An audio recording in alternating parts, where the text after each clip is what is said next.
안녕하십니까, 미린입니다. 저번 시간에 정도가를 다 마치지 못했기에 정도가를 이어서 강의하도록 하겠습니다.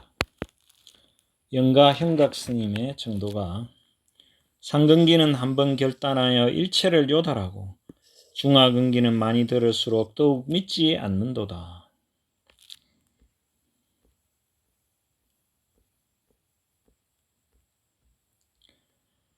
스승을 찾아 도를 묻는 것은 참선을 하기 위함이라. 조계의 길을 알고부터는 생과 사가 상관없음을 분명히 알았도다.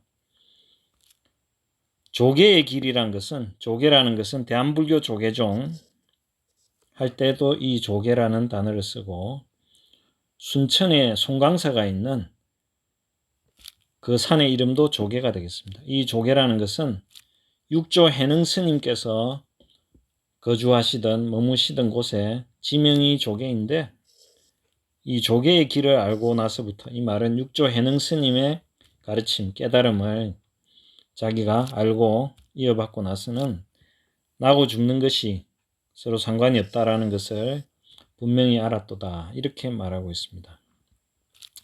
걸어도 참선이요 앉아도 참선이니 어묵과 동정의 본체가 편안합니다.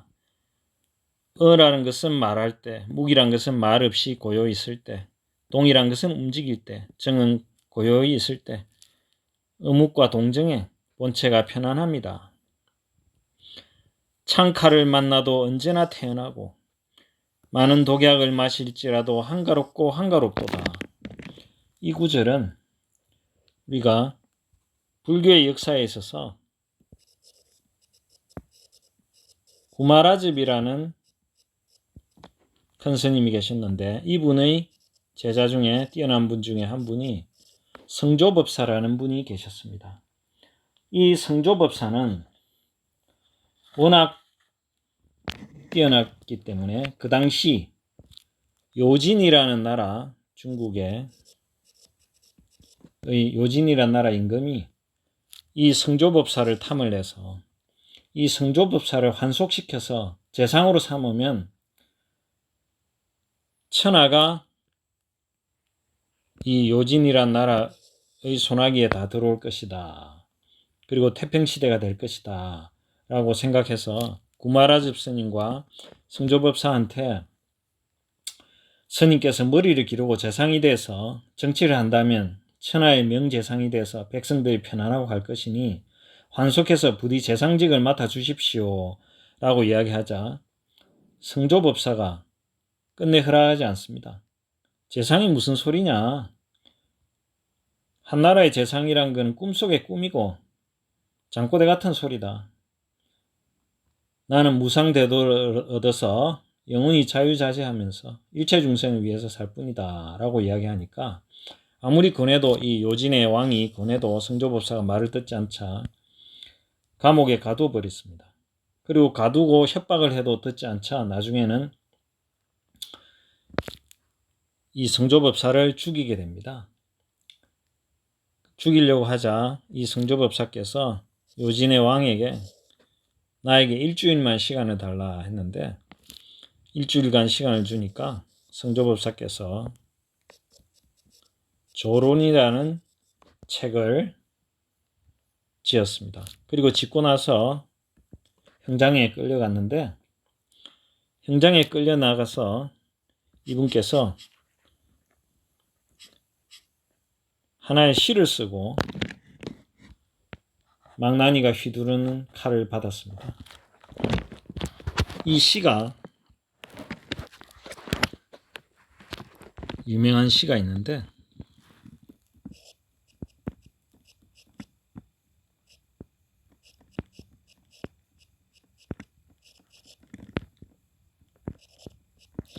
사대 원무주요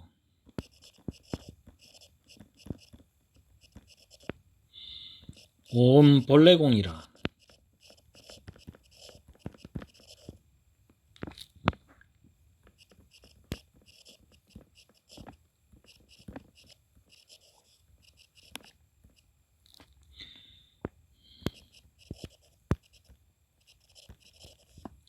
장두 임백도 하니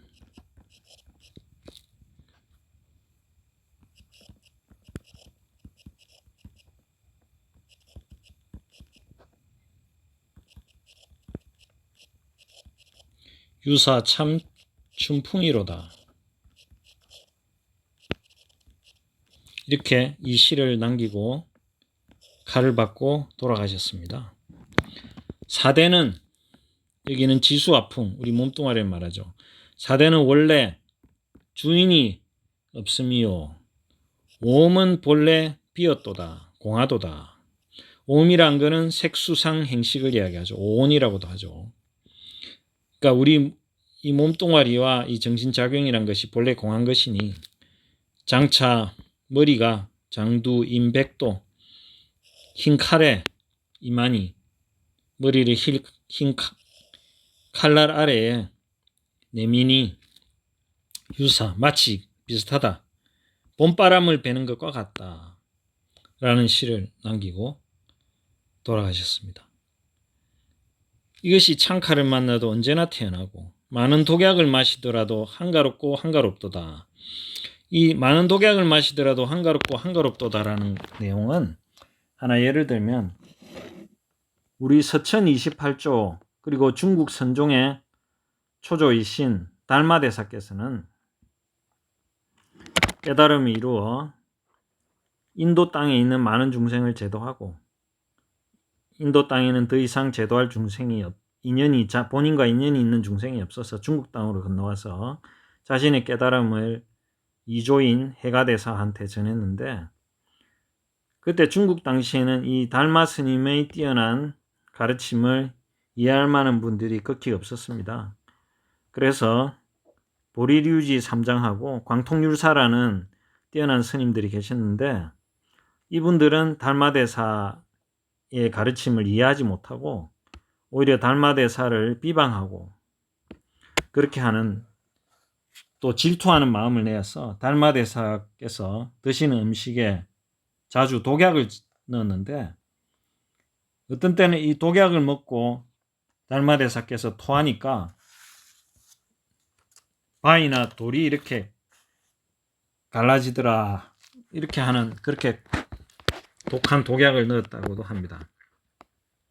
6번이나 독약을 드셨는데 신통이 있으니까 전혀 몸에 해가 없었지만은 6번째 이르러서 이제 해가에게 법도 전하고 세상에 교화할 인연이 다하니까 독약을 드셔서 수용하시고 태연히 죽음을 맞이하셨습니다.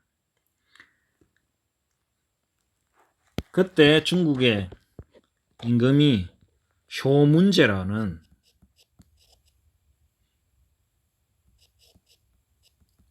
황제가 계실 때인데 이 효문제가 서역으로 사신을 보내는데 이 서역으로 보낸 사신의 이름이 송운이었습니다.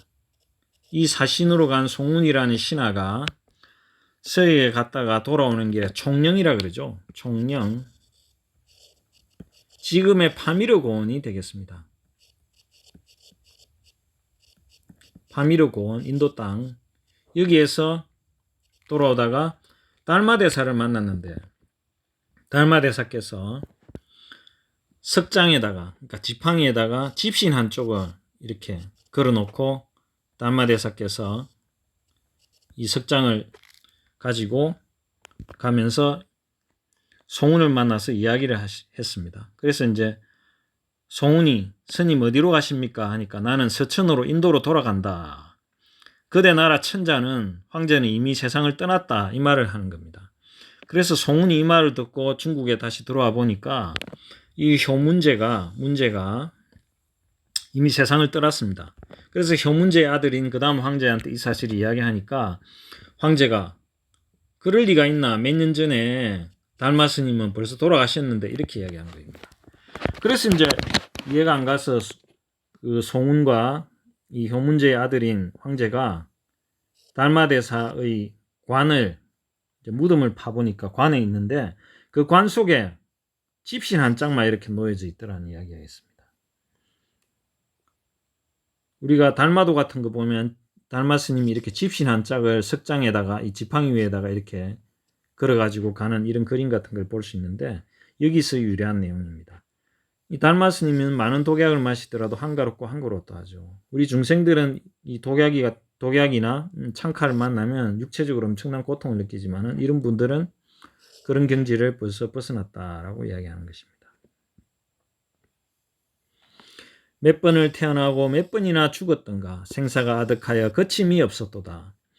깨닫고 나서 보니까 숙명통이 열려서 보니까 이 정도가를 지은 영가 현각대사도 몇 번이나 태어나고 죽었는가 생사가 아득하여 거침이 없었도다 라는 것을 알게 되는 거죠. 단박에 깨쳐서 남이 없음을 요달하고 붙는 무생을 남이 없음 없을 무자 날생자 남이 없음을 요달하고 붙는 모든 영욕에 어찌 근심하고 기쁨이 있으랴. 영욕이란 것은 영화로운 거, 영화로울 욕되다 할 때 영화로운 것은 자기한테 이득이 된다든지 아주 세상에 이름이 난다든지 이런 것이고 욕된다는 것은 비난과 비방이라든지 이런 것을 말하죠. 비난과 비방 이런 것의 영화 이런 것에 근심하고 기쁘고 영화롭다고 해서 기뻐하고 남한테 비방받는다고 해서 슬퍼하고 근심하고 이러지 않는다는 겁니다. 마치 깨끗한 유리가 보배로운 달을 머금음과 같도다. 그러니까 어떤 유리로 만든 병이 있는데 병과 같은 어떤 것인데 이 속에 달이 비치는 것 같다. 이것은 우리가 체험으로 알 수 있는 부분입니다. 이미 여의주를 알았으면 나와 남을 이롭게 하여 다함이 없도다. 이 여의주란 표현이 또 나오죠. 이것도 우리가 명심해서 봐둬야 됩니다. 불성계의 구슬은 마음의 인이요. 이 불성계란 것은 불성의 계율이다 라는 뜻인데 이것은 법망경이라는 대성경전에서 말하는 대성계 우리가 비구스님들 250개 받는 이런 계율이 아니고 이 계를 받아 지니면 중생의 본래 불성을 개발하여 불과를 얻는다라는 것인데 이 불성계, 부처의 성품의 계율이란 것은 이 계율의 구슬은 마음의 인이요, 도장이요. 안개와 구슬과 구름과 노을은 몸 위의 옷이로다.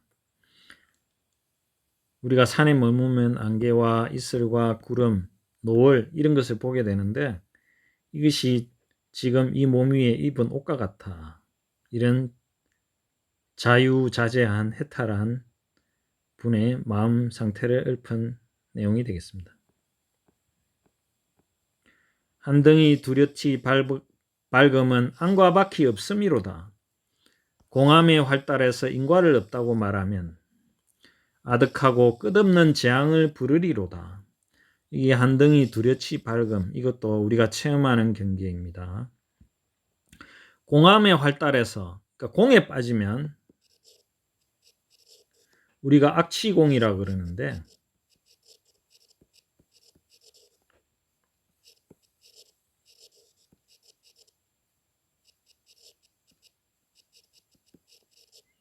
악취공이라 그래서 이게 빠지면 인과가 없다.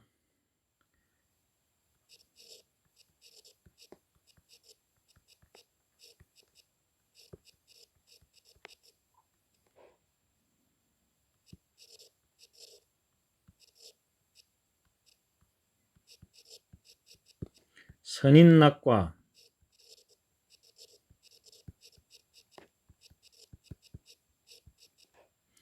악인곡과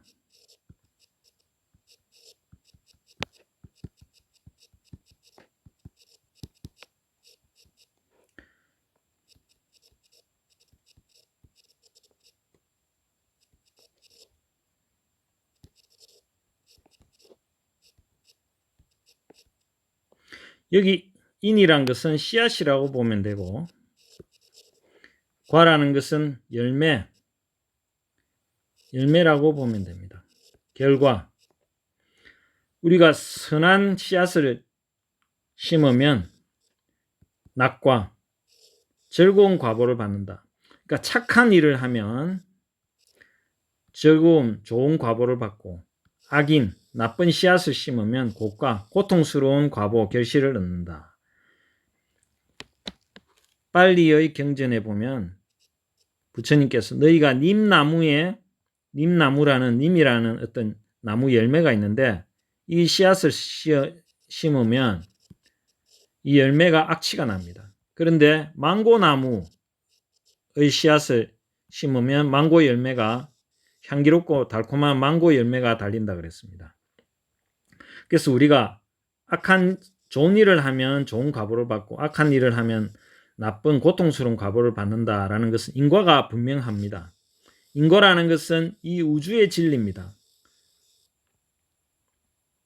그런데 공에 빠지면 어느 깨달음이 아닌 얕은 어떤 약간의 수행에서 어떤 경지에 이르면 공함에 활달해서 이 악취공에 빠져서 인과가 없다라고 이야기하는데 그런 소리를 하면 아득하고 끝없는 재앙을 부리리로다.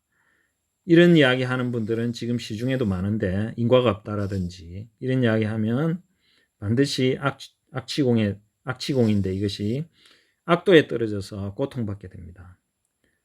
정말 명심해야 됩니다. 절대로 잘 알지 못하면서 함부로 이야기하면 안 됩니다. 있음을 버리고 공에 집착하면 병이기는 또한 갓나니. 그러니까 이것도 역시 공에 집착하는 건데 이런 악취공이 도리어 물을 피하다가 불에 뛰어드는 것과 같도다. 이렇게 위험하다는 것입니다. 그래서 우리 여기 현각 대사께서는 이런 것을 우리 후학들을 위해서 경고를 하고 있습니다. 남이 없는 지견의 힘으로 단박에 들어가도다. 대장부가 지혜의 칼을 잡으니 반야의 칼날이고 금강의 불꽃이로다.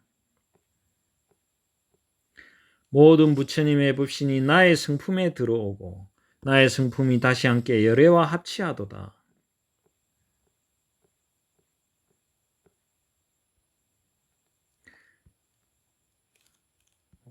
밝고 밝은 부처님법 조계가 옳구나. 조계는 육조 해능 스님을 말하죠. 첫 번째로 가습이 맨 먼저 법등을 정하니 이는 마가습 존자께서 부처님의 법의 등불, 이게 등불이라 그러죠. 등불. 전하니 28대는 서천의 기록이도다. 서천이라는 것은 인도. 28대가 인도까지 28대 보리달마 스님께서 인도에 28대 조사했죠. 법이 동쪽으로 흘러 이 땅에 들어왔으는 이 땅에는 중국을 이야기하죠. 중국. 보리달마가 첫 조사가 되었도다. 6대에 옷전한 일 천하에 소문났고 이 말은 오조 홍인 스님께서 이 깨달은 법을 부처님으로부터 오조 홍인에 이르기까지 부처님의 가사 이 옷이 이것이 내려왔는데 이 가사를 오조 홍인 스님께서 이 부처님의 가사를 다음 제자에게 전했다라는 이야기가 있습니다. 뒷사람이 도얻음을 어찌다 헤아리라. 이 뒤에는 무수한 많은 도인들이 나왔다 그럽니다. 흔적과 때가 닿으면 빛이 비로소 나타나고 이 흔적과 때라는 것은 번뇌를 말합니다. 우리의 번뇌와 무명이 닿으면 빛이 비로소 나타나고 이것은 체험으로 알 수 있는 것입니다. 무관지옥의 업보를 부르지 않으려거든 열의 바른 법륜을 비방하지 말아라. 이 법륜이란 것은 불법, 열의 바른 불법을 비난하면 우리가 지옥에 떨어진다 이렇게 말을 하는 것은 사실입니다. 불교 믿지 말라고 믿으면 제가 불교 안 믿으면 지옥에 떨어진다는 것은 겁주려고 하는 말이 아니고, 왜냐하면 불교의 가르침, 부처님의 가르치면 착한 일 하고 나쁜 일 하지 마라 이런 가르침부터 해가지고 착한 일 하고 나쁜 일 하지 않고 이렇게 해야 지옥에 떨어지지 않거든요. 나쁜 일 하면 지옥에 떨어지거든요. 불법을 비판하면 윤회를 안 믿고 이러면은 지옥이나 악이나 축생이나 이런 과보를 받게 되거든요. 왜냐하면 인과도 없고 윤회도 없고 이러면 착한 일 할 필요도 없고 나쁜 일 해도 괜찮다고 생각하기 때문에 그런 마음가짐을 가지고 있으면 나한테 이득되는 일이라면 뭐든지 하고 남을 해치든지 나쁜 일을 할 수 있거든요. 그러다 보면 지옥에 떨어지고 하는 겁니다.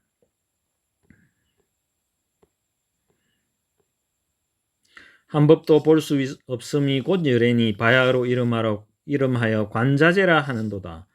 보는 것이 자제하다. 관자재. 내 이제 이 여의주를 해설하오리니 믿고 받느니 모두 상응하리도다. 여의주란 표현이 여러 번 나옵니다. 이것을 푸른 글씨로 제가 이렇게 해놓은 것은 깊은 뜻이 있습니다. 정도가 강의는 여기서 마치겠습니다. 들어주셔서 감사합니다. 승불하십시오.